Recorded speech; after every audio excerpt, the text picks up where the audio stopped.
I'm going to try to talk as much as I can about effective communication and public speaking.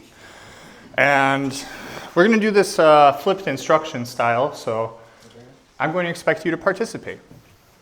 Which means if you're sitting in the back or the front, actually I'm probably going to pick on the middle. So we'll see how it goes. But who am I? I don't want to go through my list either. I'm a clinical associate professor, director of undergraduate studies in mechanical and industrial engineering at UIC. I'm also a professor in computer science, so I have a lot of affiliations. I was the former president and chief engineer at a company called ENGR. We were a parent company of 9 subsidiaries that did heavy manufacturing, and that was what I did before I became a professor.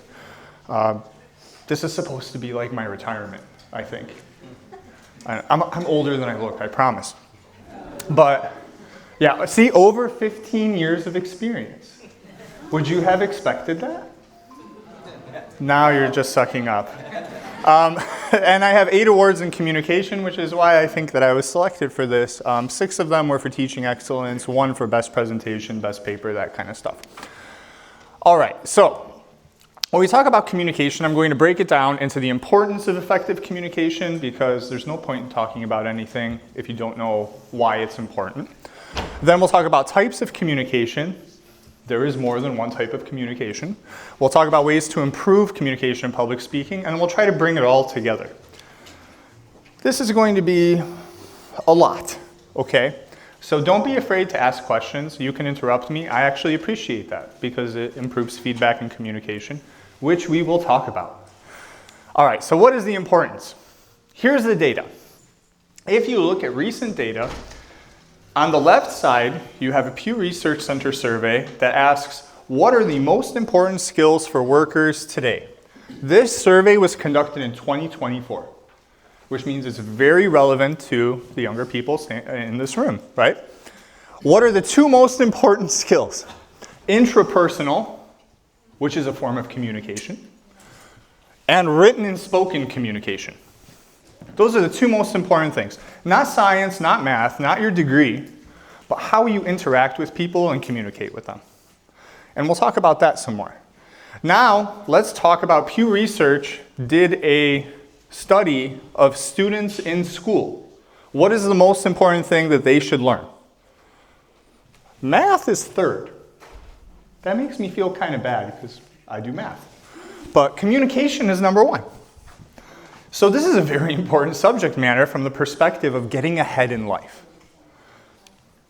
All right, so let's talk about these importance. Like, why? Why am I doing this? You want to achieve goals.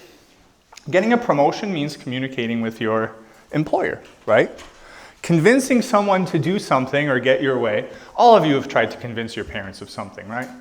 Staying out late, getting a bicycle, a car, going on vacation, right? This is all about communication.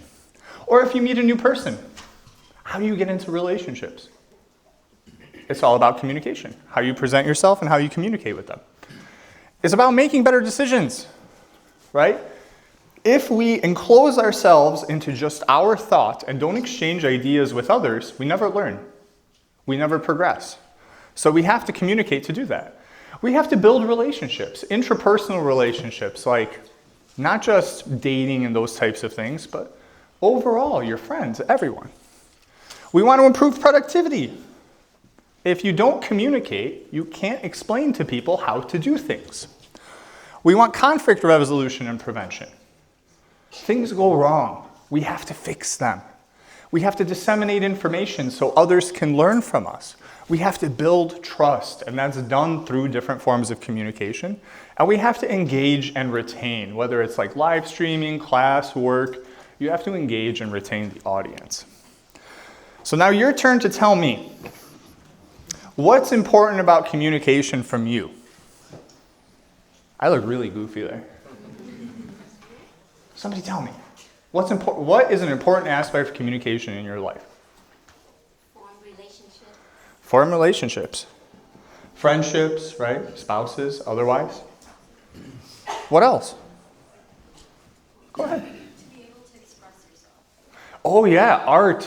art, expression, music, dance, all of the above is a form of communication. What else? I'm just going to start picking on you. How far does this mic reach? Yes? Yeah, convincing somebody to agree with you. Yes. On your proposal. That's one of the most important ones. Convincing someone to agree with you so that they could see your way or do something in the way that you expect it to be done. Yes? Acts of service. Acts of service, absolutely. So, especially in an organization like this, right? You have to communicate to complete service. Yes? Learning about new opportunities that you wouldn't have otherwise. Oh yeah. So one, disseminating the opportunities. Things like postings. How do you inform people that an opportunity exists? Then two, the actual application to said opportunity, whether it be a job or a trip or any type of other activity that you may participate in. So you can see there is a massive amount of ways that communication impacts your lives. So let's talk about the numbers. This is the sad reality and why communication is so important. 86% of organizations state that ineffective communication results in workplace failures. That's almost all of them. Almost all of them say that their problems stem from a lack of communication. 63% of employees say they wasted time due to poor communication. How many of you in this room, just raise your hands, have had a situation where you didn't understand what was going on, but somebody expected something from you, and you ended up wasting time as a result? Just this week, it happened to me like 5 times. That's an impact of poor communication. 56% of employees don't actually know what's expected of them. That's wild. Half of employees don't know what they're supposed to be doing. That's a communication breakdown. And 35% of employees' job satisfaction was decreased because of poor communication. That results in a high turnover rate. This results in the failure of organizations. Now, I'm using workplace statistics because they're the best documented, right? But this is true across virtually all organizational structures. So what are those barriers? Why? Why does this happen? Well, we have different things that impact how we communicate. One of them is bias. So bias can be implicit or explicit. You have some assumption in your mind, whether it's intentional or non-intentional, and bias induces different types of effects in people. So for example, a bias. I could assume, I look around the room, a majority of you appear to be college-aged. Do I actually know that for a fact? No. But you see that's an implicit bias of mine. And as a result, I may target my communication, my presentation, for this implicit bias of I expect you to be at a certain level. Bias is not always about other, usually when you hear the word bias, it's about really bad things. But they're not always bad things. At the end of the day, that's a bad outcome, but this is what happens. Body language is a very big thing that impacts communication breakdown or acts as a barrier to communication.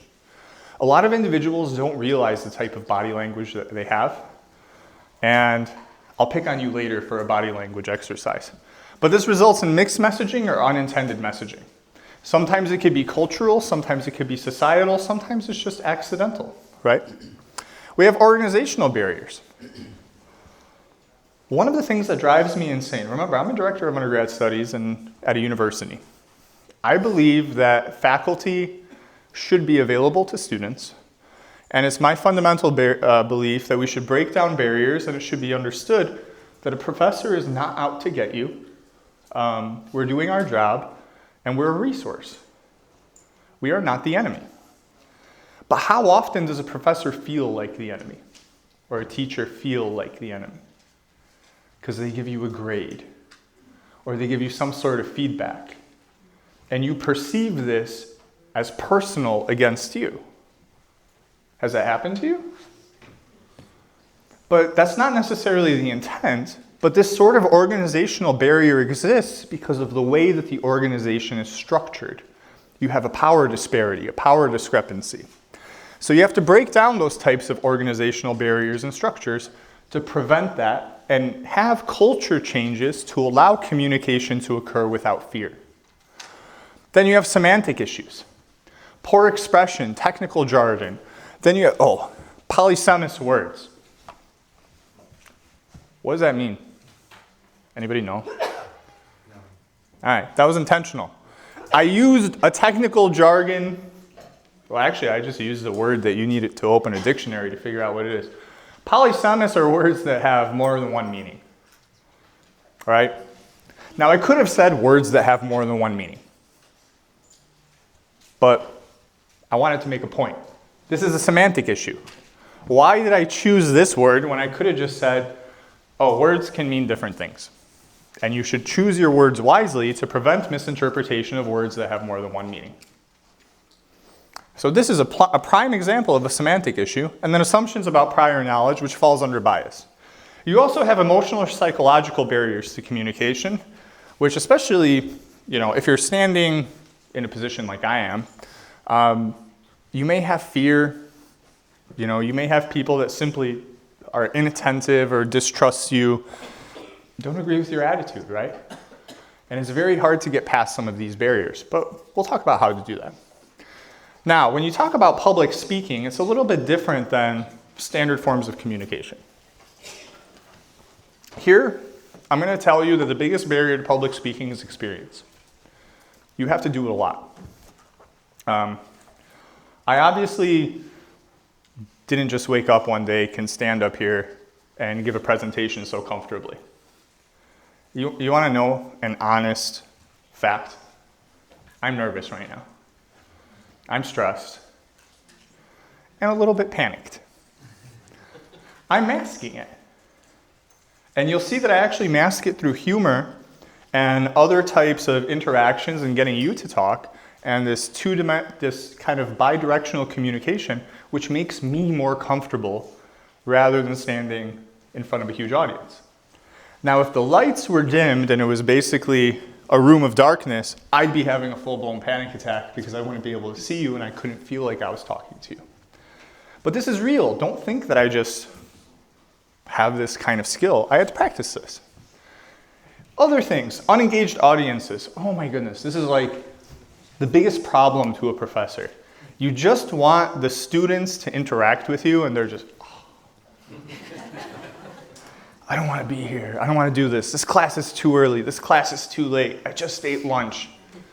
Somebody texted me. I see you looking at your phones. And then you have emotional and psychological. I just talked about this, fear, anxiety, stress. I'm experiencing all three of those emotions right now. And you know what's not helping? The fact that I'm pounding an energy drink as I do this. Because I forgot to mention that a very big barrier is get enough sleep. I didn't. I'm on 3 hours of sleep right now. So I'm going to be loading with caffeine the whole time. Now you tell me, what are your barriers? What's preventing you from getting up here and speaking right now? What? Like you said, experience and lack of expertise. All right, you want to come up here and practice? All right. I want to see your perspective of how do you feel in front of an audience. Well, actually? Do you want to? Come on.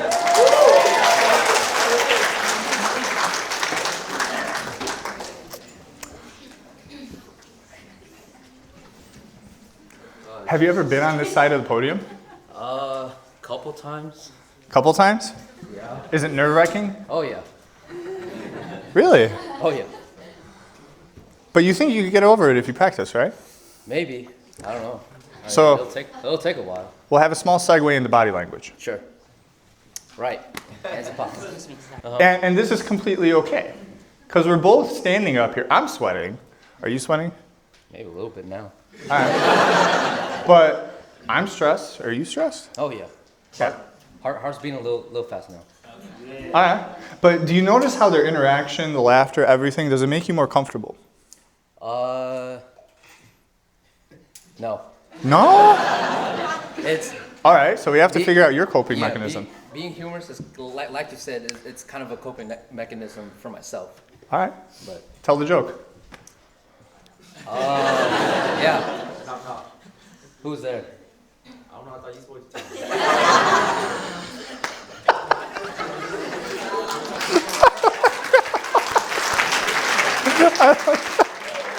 I mean, like, part of it is that, like, these are all like my people. I like grew up with these guys, so it's a lot more comfortable than if it was like a room of strangers like yourself. So Thanks for reminding me. All right, more caffeine. can I have some extra? It's bum cola. I don't know if you've ever had bum energy. Don't drink it.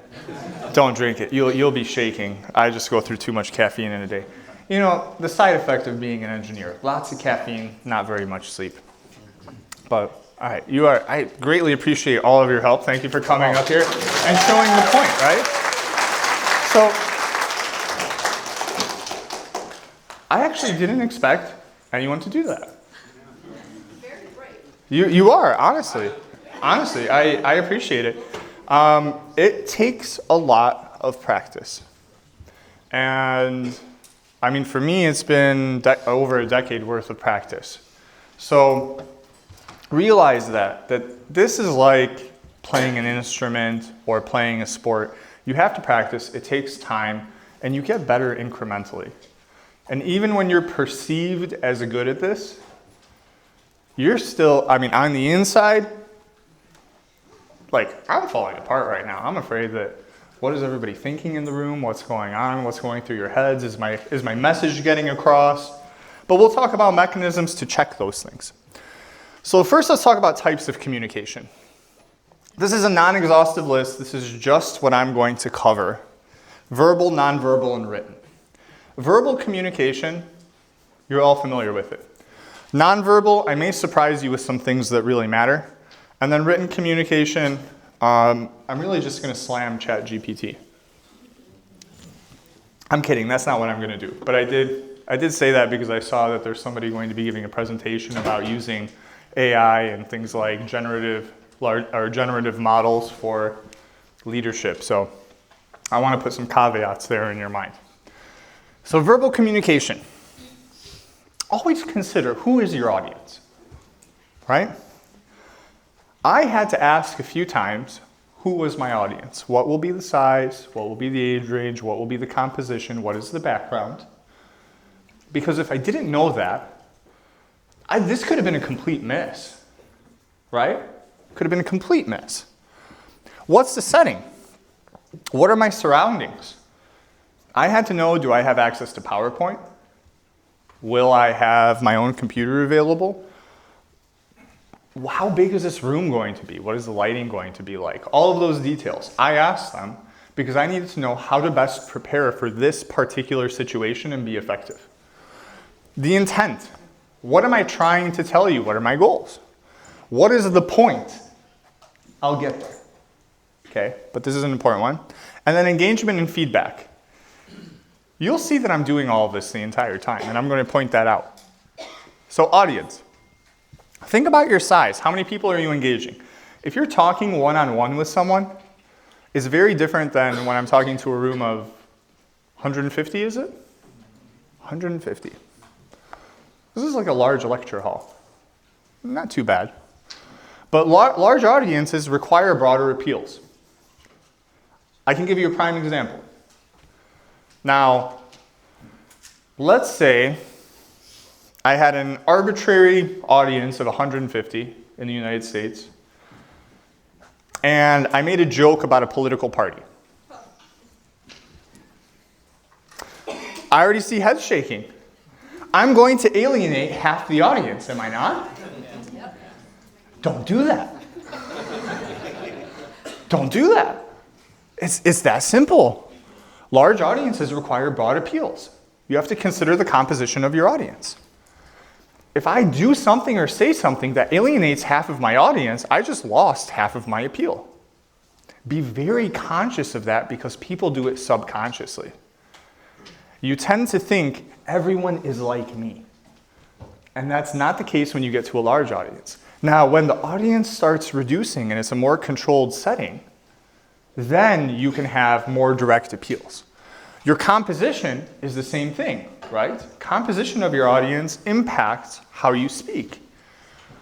When I do, for example, open houses for K through 8, I'm very different than when I'm doing a presentation for college age, which is very different than when I'm doing a professional presentation at a conference of all professors.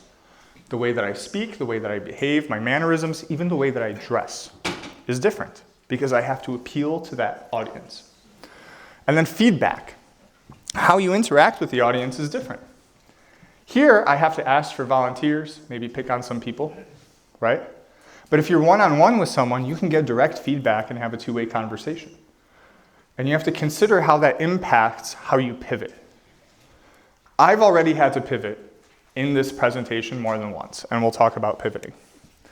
So then the setting. What is your level of privacy? Again, big open space. I realize that I'm being recorded.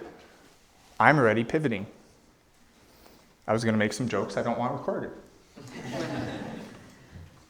Now that I know I'm being recorded, I'm not going to make those jokes.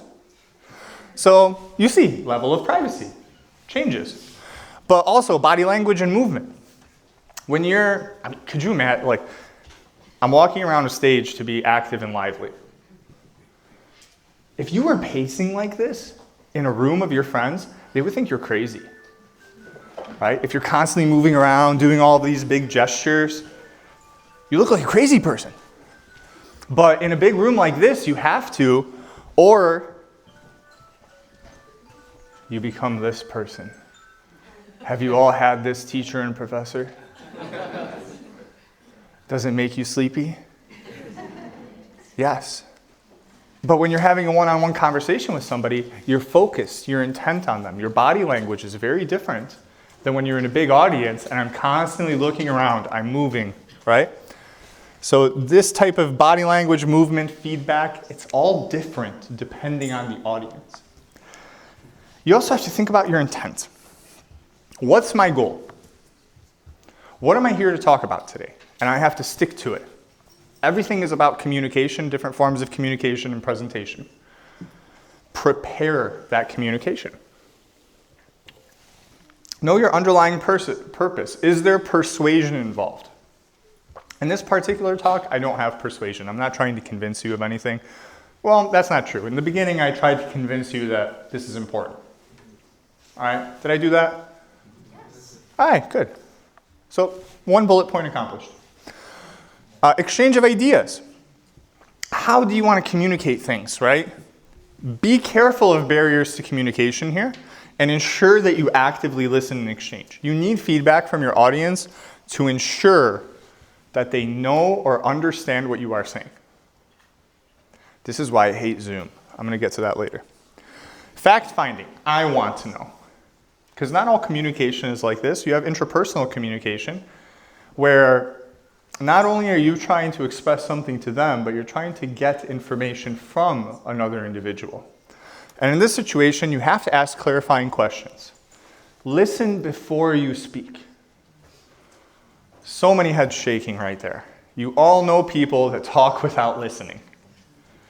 And think about what kind of communication breakdown that causes. Right? You have to respect other people's ideas and prevent impasses or shutdowns. Are you familiar with the term impasse? It's where you reach a point where you're not progressing anymore. Prime example is, you're talking to your parents, you want them to agree something, and they're like, I'm putting my foot down, this isn't happening. That's an impasse. You are not progressing beyond that point. The goal is for that not to happen, which requires usually emotional appeal or other things. So that's why you have to get to the point. Getting to the point is, oh my goodness, especially in this age range, all right? How many of you are in college? Decent amount? Do you write your professors really, really long emails? Thank you.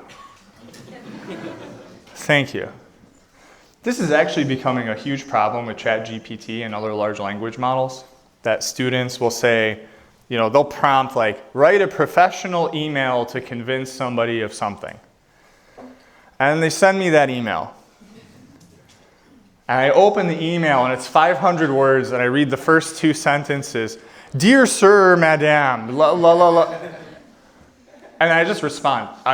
And this is fact. I have someone in the room that will vouch for me. I will literally respond to that email. I'm not reading this. What do you want? Remember that in written communication, your C-levels, your directors, your managers, the people that are managing people don't have a lot of time. A prime example is, I'm actually curious about this. Right now, it's Saturday. It's 9 a.m. on Saturday. I already have 224 emails.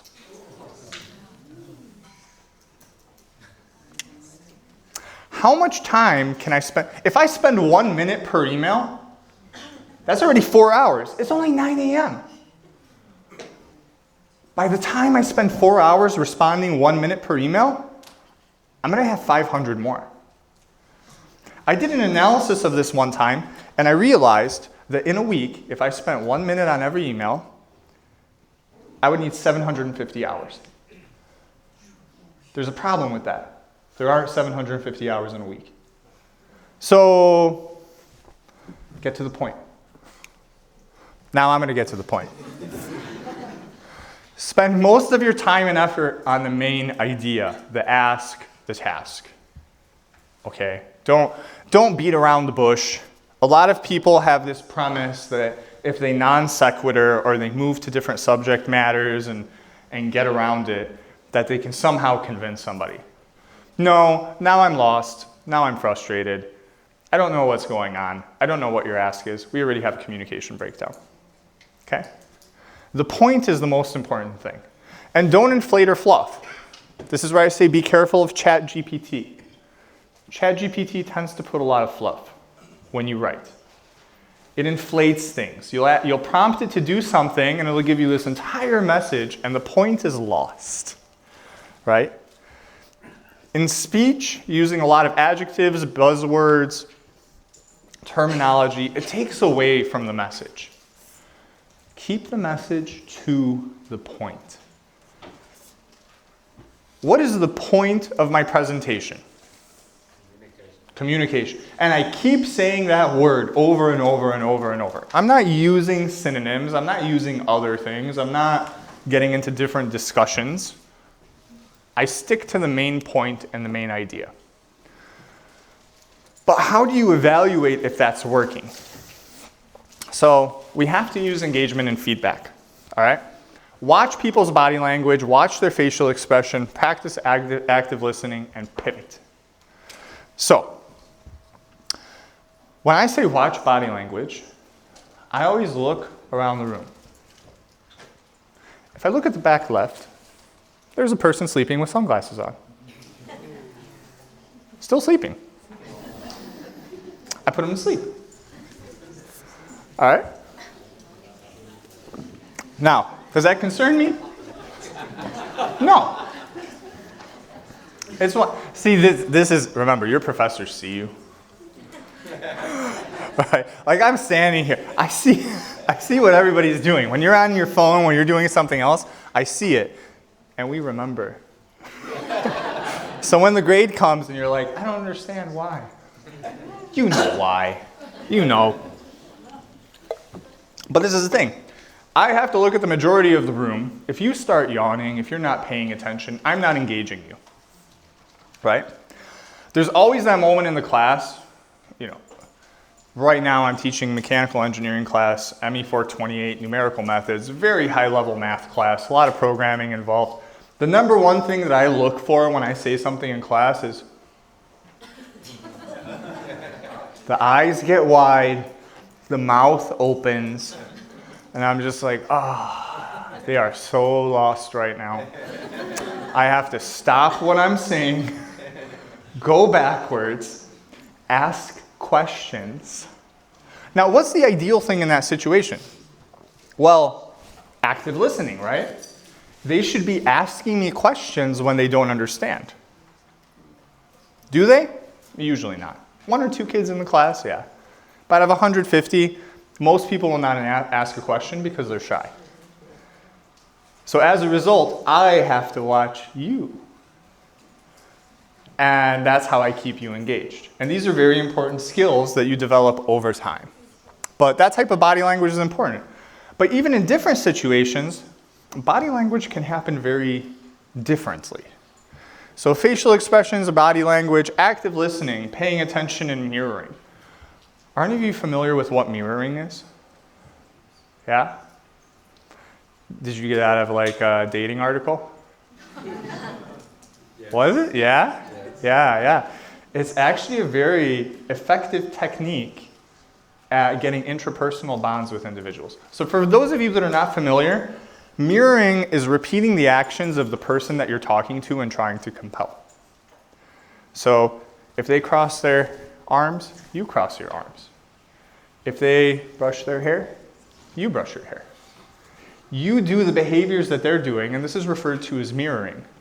And it exhibits a certain level of comfort. Now, if you do it too much, it's kind of stalkery. So be careful. Practice. But there's a very interesting behavior in mirroring that actually, if you read the psychological journals, it comes back from like childhood development and this bonding that occurs between parents, children, and family units that will make somebody more comfortable with you. So if you want to convince your parents of something, learn how to mirror them. If you have that gym crush, learn how to mirror, okay? But there are a lot of other techniques in active listening. We'll get into more detail. And pivot. Don't be afraid to pivot. Pivoting is when you had a plan, and then the plan has to change. i.e., I'm being recorded. My plan had to change. But there's a very famous Mike Tyson quote about this, by the way. He said, everyone has a plan until you get punched in the face. Right? Then everything goes out the window. So you have to pivot. So when we do these nonverbal communication, like body language, understand people's body language. What do crossed arms mean? Closed off. Closed off. This? Uncomfortable. When somebody's uncomfortable, they tend to cross their legs. Lean in. Curious, yeah. Lean out. It could be a few things. It could be disgust, it could be defensive, it could be discomfort, but it's all negative, right? So you have to pay attention to the body language, especially in smaller groups, especially when you're trying to compel, convince, portray an idea or image.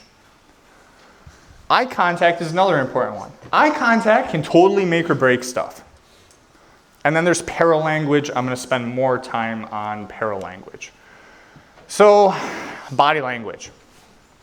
In A, what is happening? You have a male and a female figure. Is it like an interview? The female is sitting upright. She looks like she's being interviewed. It looks like he's waiting. Could be. It looks like he's more interested. Yes, he's too interested. So but you see, you're reading the body language. Now, what about in B? Yeah, he's too relaxed and laid back. He's over it? I like it. Careless. Yeah, look. I mean, the hands appear to be in the pockets, lean back. He's not gonna work. He's not gonna work out. Could you imagine showing up at an interview and sitting like that? You're not getting that job. You lost the job right there. Might as well not show up. Fun fact, actually, I like that you said that. Small pivot, small segue.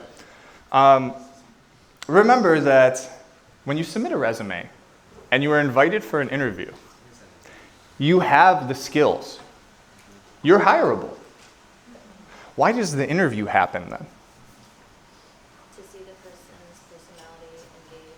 Yes, to see the person's personality engagement, to determine if this person who is qualified for the job is someone you want to work with, which is usually about communication and interpersonal skills. So these are things you really have to practice, which means less texting, less Snapchat, less social media posts. Right? I should take a selfie while I'm up here. That'll be funny. But, all right. But you can see how much impact, I mean, 4 little diagrams. D, by the way, D looks like they're on a date, right? Now, this, the yawn. You're either losing them or they didn't have enough caffeine after not sleeping. I assume some of you haven't slept and that's why you're yawning, because I see the same people that are yawning be engaged. Which means you're just tired, which is fine. I think seeing people yawn makes you automatically yawn. Yeah. It's a mirroring thing. But It is mirroring, yeah. Yes. And that's why I'm up here drinking tons of caffeine. Yeah, don't necessarily do that. We're going to get uncomfortable here. Eye contact is a very interesting one because there are different cultural norms and standards that occur with eye contact. So you have to be rather careful of this. Now, the 50-70 rule is what's considered in most Western culture. My culture, too much eye contact is aggression. All right? Western culture says 50-70. If you did 70% eye contact in my culture, you will probably get into a fight. In other cultures, only 50 or 70% eye contact is not enough and it's viewed as disrespectful. So be very mindful of this, right? This is a cultural difference. But in Western, so here like we are in the United States, 50% of the time when you're speaking to somebody, you want to keep eye contact. You naturally break eye contact when you're shifting ideas. 70% of the time you keep eye contact when you're listening. Why do you keep more eye contact when you're listening than when you're speaking? Show that you're paying attention. Exactly. Soft gaze. Is this a soft gaze? That's creepy. Soft gaze. Okay? How you keep eye contact can convey the wrong message. All right? You could try to make eye contact with somebody, and they'll be like, "You want to fight, bro?" I mean, once again, practice. Practice on your friends. Practice with your family. Right? It takes time and effort. Have you ever had that person that just too much eye contact? Stands too close when they're talking? It's uncomfortable. Instead of focusing on the conversation and the message, you're trying to step away and not look at them. The message is lost at that point. So these are very important things. But it doesn't apply for large audiences. I can't, I really, I guess I could stand up here and just, I don't know, I'm going to pick somebody. All right. I could just stand here and, it's weird, right? It's soft. Yeah. I can't, and even for the rest of the audience, it's uncomfortable. I have a question for Angela about the 50-70 rule. In Eastern culture or here, what would be appropriate when we speak to Angela? Yeah, should we be like, or Yeah, sure. Down, look at your hand, feet. I want to know, curious minds. Somewhere over here, Does you want to learn to mean O or No, I mean we are very we are like family, right? So I mean we don't expect you guys to have an instant with us. We want you guys to be close. So just be natural. That's all. And I think that rule is good enough. I think it's very standard rule. Good enough? Even not maybe not in my identical sense, but like with family. Like outside. Yeah, I think that rule pretty much very good. Yeah. So that's actually interesting. With family, eye contact is greater, right? Yeah. So I suppose the answer that you were seeking is that in this particular context, you should keep more eye contact. Because if it's a familial, if it's a trustworthy eye contact, like with someone that you have a close relationship with, you will have more eye contact because that's viewed as bonding. It's comfortable. I'm talking more about strangers on the street. I'm talking also about my back. I don't know. It- Yeah, so it's practice. In this culture. Practice. This is really what it comes down to, is practice. So, this is the part where I was supposed to just start staring at people. I forgot I had this slide after it. You want to get stared at? What's up? So a question. So let's say when now you make it look uncomfortable, but earlier when you were looking at me and you had like a very soft smile, Yeah. also, and I guess that comes with practice. And Yes. Do you practice in front of me? I do. So I don't have that slide yet. But yes, I actually record myself. For Zoom presentations, I record myself. For public presentation, I record myself.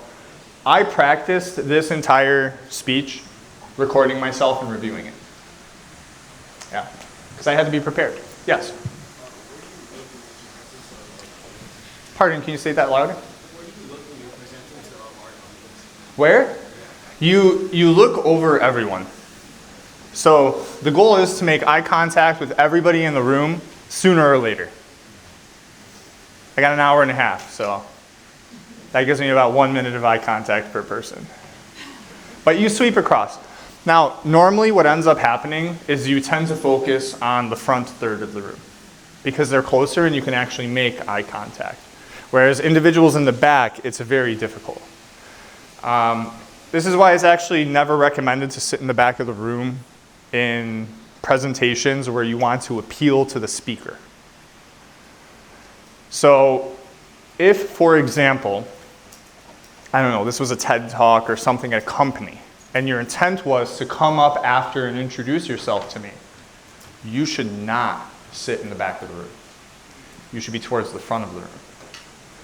Because at that point, I will recognize you. If you were in the front third, we've made more eye contact than if you're in the back third. And it's simply because I can't see that far. So these are other things that occur. So paralanguage. Have you heard of paralanguage? Okay, good. A number of people have. Paralanguage tends to be subconscious. So it's your tone, pitch, speed, intonation, enunciation, volume, and then paralinguistic respiration, which that we really, really need to talk about. So your tone can make you sound happy, it can make you sound sad, it can make you sound nervous, right? But you always have to be careful about tone and pitch, because at different speeds, tone and pitch can sound weird. Have you ever had a person that every time they talk, they end on a high note? Like I went to my car, and there was a bird on it. It sounds like I'm asking a question. Don't do that. So these are the types of things that you practice. But on the other hand, you've all had the person that stands up here and speaks slowly in a very constant voice. It's actually very hard for me to do this. I'm super uncomfortable. But it's not effective. Your audience will fall asleep. So even though your message is exceptional, your slides may be well prepared, or even if you're on a one-on-one conversation with somebody, the way you say it can have a very substantial impact. You have to engage the audience. Tone, pitch, and speed must be practiced and rehearsed, and they're also a function of audience, right? If I was giving this speech to K through 8, would I be speaking this quickly? No, I wouldn't. I wouldn't be using a lot of these words. My tone and pitch would be higher. I would soften my voice. How do you speak to your children, nephews, nieces, babies? Hi. Yeah, hi, kid. The way that I talk to my cats and dogs, I go to my meow meow. This is all paralanguage. It has different signaling and it means different things. Now, if I start doing that to you, you may feel very uncomfortable. Like very uncomfortable. It might not be like mocking. No. Like, how are you doing today? Now you can't make eye contact with me. You see? You instantly looked away. I made you uncomfortable.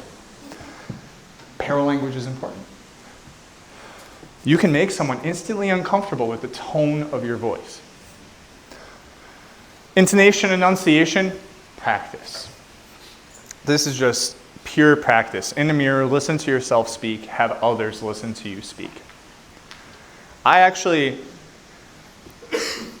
going to give you too much information. I wasn't planning on saying this since I'm getting recorded, but I'm going to say it anyway. This is something that I have been aggressively practicing, including today. After this, I will be going to a speech therapist. Because 362 days ago, I unfortunately had surgery for oral cancer, and they removed 1/3 of my tongue, which substantially impacted my speech. And I've been practicing 2 hours per day, every day, for almost a year on my intonation and enunciation. Can you tell? No. Thank you. But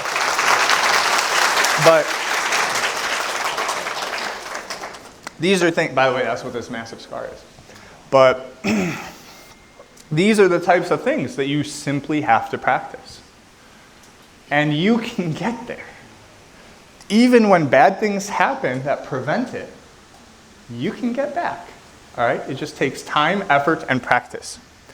Volume, don't scream in people's ears, and don't speak too softly either. I feel like I'm screaming on these mics, but I hope I'm not. And then paralinguistic respiration. This is one of those things where you can completely destroy a message just by doing something that is subconscious. So someone starts saying something, you go, it's over. All right? Moans, groans, gasps, sighs. You have throat clearing. Throat clearing makes you sound nervous, right? I just did it. Paralinguistic respiration. Makes you sound confused or lost. So these are all forms of paralanguage. But then we have written communication considerations. Clarity, conciseness, correctness, appropriateness, organization, and then proofreading and editing. These are all things you have to consider when writing, and this includes slides. So, 1, avoid overly complex language when you write, especially when you're trying to write a compelling argument or make a compelling slide. I had examples of overly complex language here where I called them out to you, right? And I actually even asked, does everybody understand what I mean by this?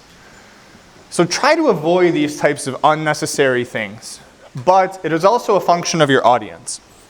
If I'm giving a presentation to a technical conference, I will use much more scientific, longer, complex words than in a college classroom than compared through a K through 8 or compared to talking to somebody normally on the street. Also avoid slang or lingo. You may believe that you have riz and sound bussin', but you're capping. Skibbity. Yeah. No cap, fam. Now, occasionally you can introduce things like that as a joke, a point of laughter. I realize that I've alienated half of my audience. You will have to explain to them after this presentation is over what this means. But it's these types of things that you can lose the audience in. And this happens a lot more in writing than it does in speech professionally. This is a very extreme example, but it still occurs. The amount of times that an email opened to me with, "Hey, Prof,"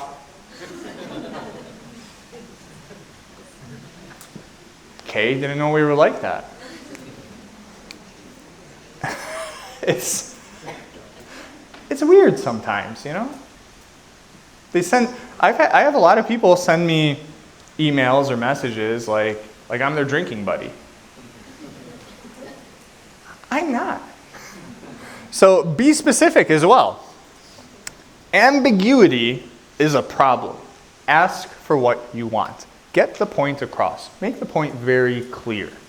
There should be one sentence, usually the second or third sentence in your writing, that is to the point. Keep your sentences and paragraphs short. The walls of text. Oh my goodness. You've all seen the big wall of text.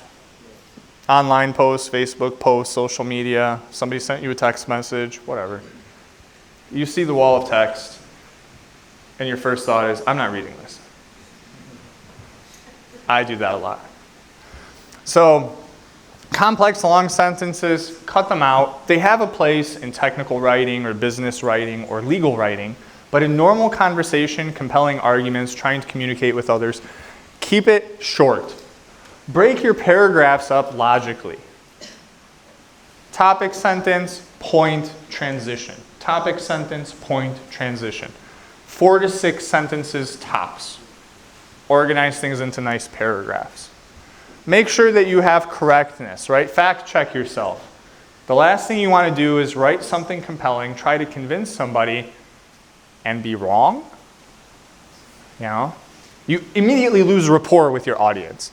Grammar, spelling, punctuation, read what you've written, but there's also a ton of good tools, especially AI-based ones like Grammarly or even ChatGPT, that can check your punctuation. Oh, Microsoft Copilot is another one. Have it check. It only takes a second. Reread it, right? Read what you're going to send somebody 2 or 3 times. There's nothing worse than when you send someone something and then they get it and they interpret it completely differently than what you meant, right?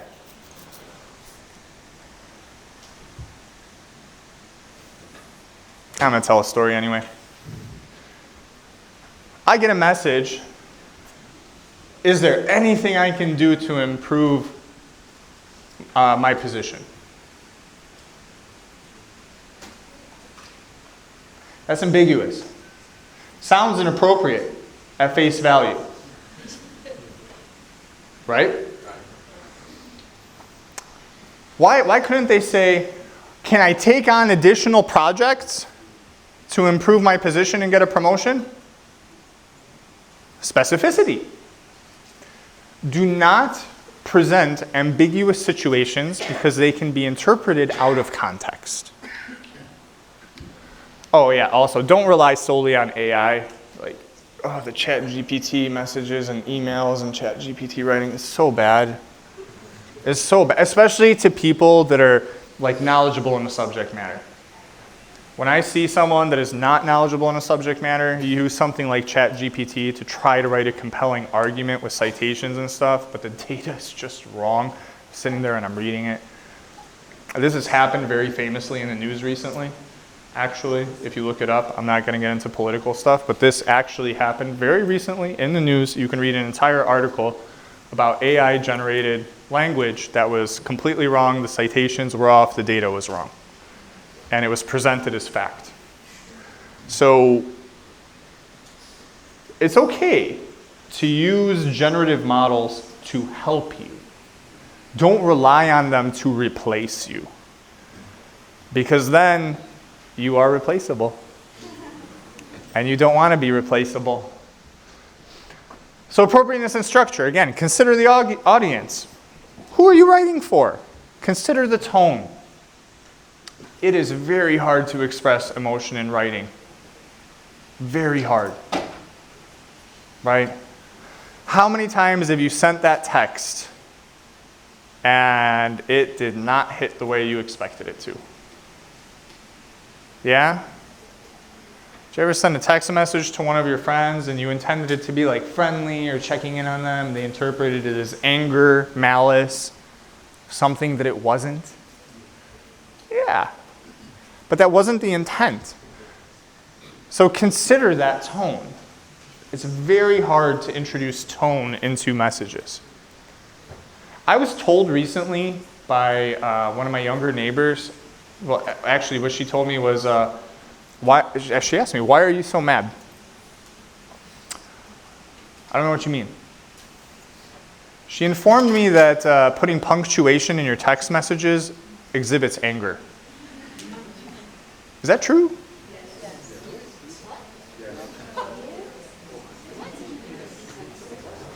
Did any of you know that? I punctuate everything. So you're telling me that half of this room says that punctuation is anger? Okay.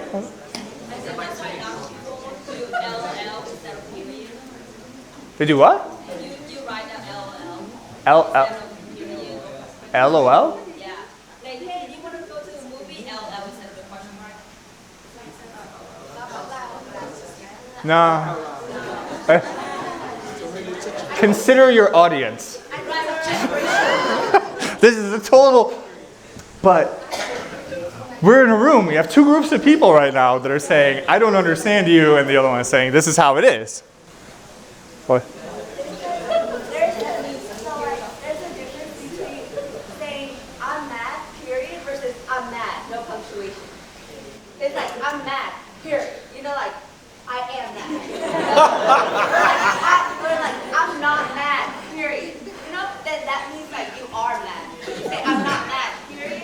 Oh, then you definitely are mad. You know, like, there's just like an underlying Generation knows how to use exclamation points. Yeah, that's, so the period has replaced the exclamation point in writing. What about comma? What about the, like what about the Stanford comma? Is that still a thing? Or the Oxford comma? I'm sorry. So commas are okay.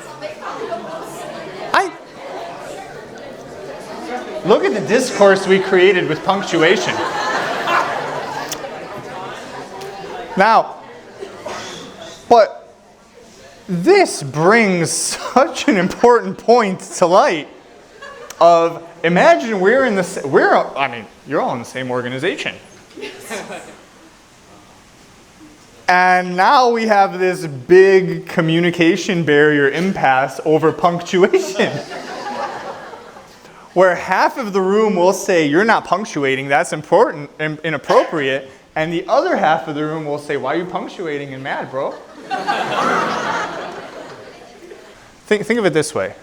When your leaders, your parents, your mentors, when they tell you, hey, pay attention to this thing, they're not trying to control you. Even when they say, like, don't go out drinking on a Saturday. What they're saying is, when I was your age, I did this dumb thing, and I made a bunch of mistakes, and now I'm trying to prevent you from making the same mistake.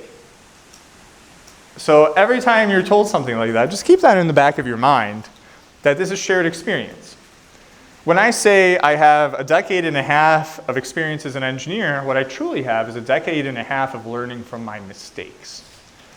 That is experience. Because people could have a decade and a half in a field, learn nothing, and still be at 0. They just keep making the same mistake. So let's talk about ways to improve the presentation and communication. We want effective body language. We want to improve public speaking skills. We want to develop storytelling techniques and enhance our slide design. So when you use that effective body language, confidence. But be comfortable. Don't make yourself seem threatening. I mean, I'm 6'4" and 240 pounds. I can seem very threatening, right? I do my best not to. I keep a higher pitch of voice when I present. Talk to me after this. My voice is actually much lower. I will keep my hands in more delicate positions. I'll have a soft smile, softer eyes. These are all things that I practice because if you were walking down the street and I was just wearing a t-shirt and normal clothes, I can look kind of scary. My fiance says that all the time, that I scare people. But such is life. So you have to be careful about this with body language, right? Improving your public speaking skills. You practice, practice, practice. Develop storytelling. Have I not told a lot of stories during this? Did that help you gain rapport? And then enhance your slide design. So when we do active listening, this is especially important in intrapersonal communication. You pay attention to the other person. Actively. You say something, they say something. You pay attention. Maintain 70% eye contact. Lean in for effective body language. Nod, mirror, right? Do not interrupt. This is a problem that a lot of people have. So practice not interrupting. Summarize. When someone says something to you, repeat what they said. This is an action of mirroring and demonstrates comprehension of the subject matter. If you repeat wrong because you misunderstood, they will correct. Right? Maintain your eye contact. Show interest. Showing interest can usually be through body language, smiling. Soft smile, not creepy. Lean in, but don't get too close. Everything has a limit. Request clarification if you don't understand. Ask questions. Use positive body language. Active listening is not putting my hands in my pockets, crossing my arms, stepping back, crossing my legs.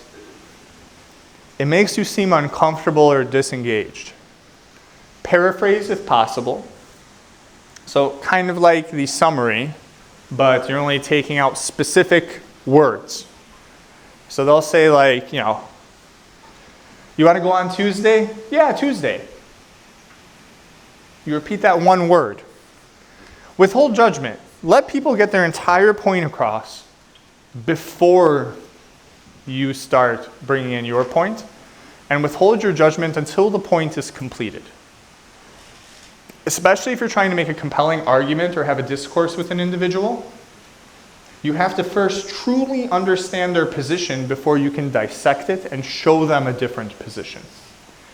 If you argue without explaining the position, we see this commonly. We all have that angry person that just yells and you can't talk to them? Right? They'll be like, yeah, this is the way it's supposed to be because, there's no getting past that. That's an impasse. They will not listen.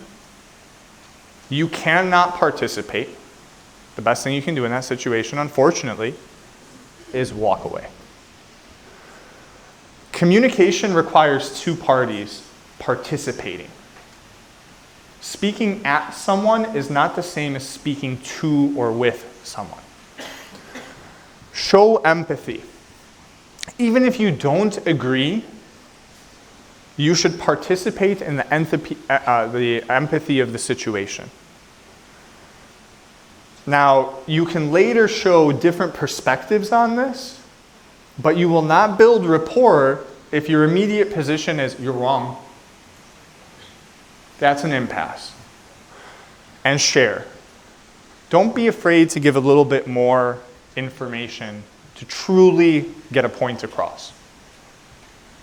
I did it with a very personal piece of information. So, practice your body language. Do it in the mirror. Record yourself. You asked this earlier, now I'm repeating myself. But yeah, if you have something short, do it in the mirror, watch yourself. If it's longer, record yourself and watch how you behave. Zoom is a whole different world because Zoom can get really awkward. I don't know if you've all seen the video where like people just hold their hands and it's like in frame of the camera and you just see their hands randomly floating. It's really awkward. Never had somebody on Zoom like that? Or are you the ones that keep your cameras off? Do you know how hard it is to understand feedback and two-way communication and active listening if you're sitting with a camera off and you cannot read facial expression? It makes it very hard for the other party. By the way, instant way to fail a Zoom interview or anything, turn your camera off. Face-to-face is the most important way to do things, even if it's telecommunication, even if you're in an online class, even if you're office hours or whatever. Turn the camera on. Get your practice now, right? Don't care if you didn't do your hair. Just practice. It's the facial expression. How you behave, how you react is more important than, I got some hairs over here, whatever. Have a friend record you from the audience and practice your mirroring, right? Practice mirroring with a friend and see how it goes. Practice your methods of engagement. Storytelling. I have told a lot of stories during this, have I not? I think my colleague from UIC yesterday, Professor Michael Scott, did he tell a lot of stories? We've told anecdotes. We've given testimonials, emotional appeal. Did that happen in all of these presentations so far? Now, there's a reason. It builds rapport. You trust the other person more if you can sympathize with them, if you know them, if you feel like you understand them, if you feel like you're participating. It helps. It connects me or myself or my story or the information to you. If you can relate to it with these anecdotes, if you can laugh at my stories, if you can feel the emotions that I feel, like the discomfort of staring at you. The moment I looked at you, you looked away. It impacts, right? So practice these things. Now slides. There's a such thing as a good and a bad slide. You've known it. So we're going to have votes now. Promise you won't hurt my feelings. In this presentation, there were good slides and there were bad slides. I will show the 3 types of slides that I used, and I want you to tell me which ones were good, okay, and bad. This style of slide. That's my cat Sasha, by the way. Don't say it. She's a 22-pound Bengal. She'll eat your face. Seriously, I mean, she looks so cute, right? Anyway, this style slide. Good? Okay. What, too much? Too little? Well, I mean, right now, this is just, gibberish. But the design of the slide in general, the photo with the title, with boxes compartmentalizing information. Is it easy to digest? Bullet pointed out on a plain background. Easy to digest? Yes. So what is your preference? This one? Hands? This one? All right. So these were the 2 most effective. Now, I only had, you may not even remember, I only had one like this in the presentation. Our heads are already shaking. These drive me crazy. I can't read and listen at the same time. I only like bullet points, pictures, graphics, information. Something that I could quickly be like, yeah, that makes sense.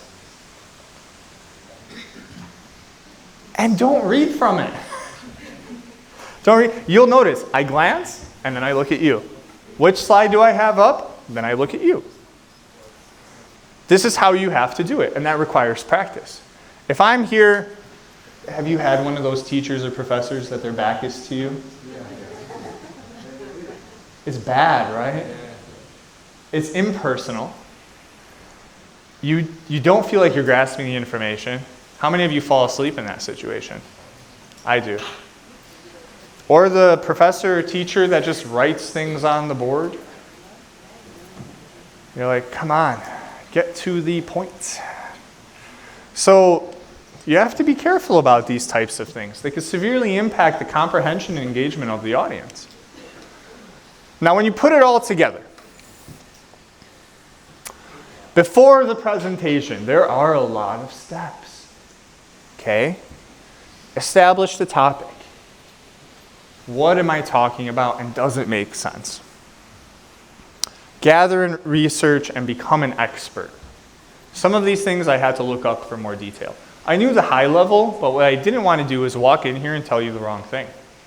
So I had to become an expert, fact check everything that I did. Then I created a high level outline. Does the organization of my presentation make sense? Did it make sense? Yes. Very clear story from beginning to end? It took me like 7 tries to get it organized in this fashion. Then I did the actual layout, and I made the main transition slides per the outline. Which topic am I going to cover in what order?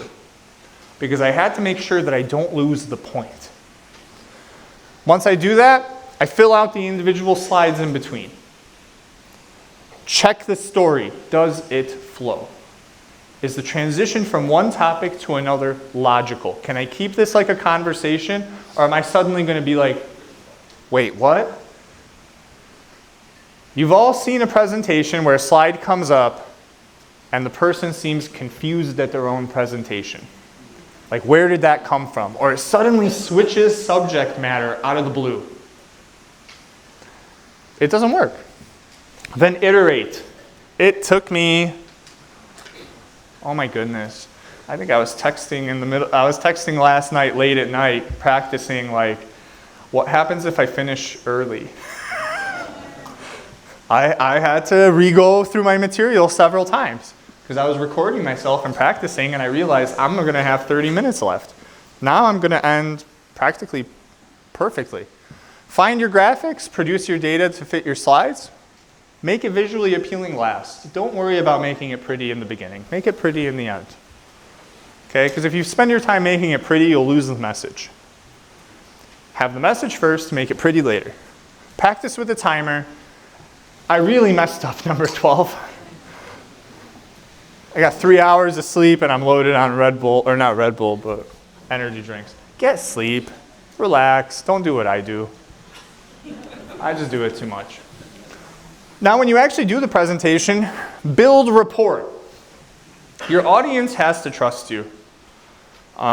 If they don't, it's over before you started. Establish your body language. You want positive, you want confidence, you want to be trusted. Engage your audience. Start talking to them from the beginning. Get them engaged, get them laughing. We've been doing it the whole time, haven't we? Be conscious of your paralanguage. I caught myself saying I had to be conscious of that. Get to the point. Always get to the point. Cycle through your presenting and feedback. We did that very much, didn't we? You would participate, I would present. You would participate, I would present. The constant engagement gets a better presentation. Get feedback to verify that your communication is effective. So that participation, you contributing your stories, getting up on stage, it all works to ensure that the presentation is working. And then summarize and conclude. So with that, I conclude. I ended a little bit early. Thank you.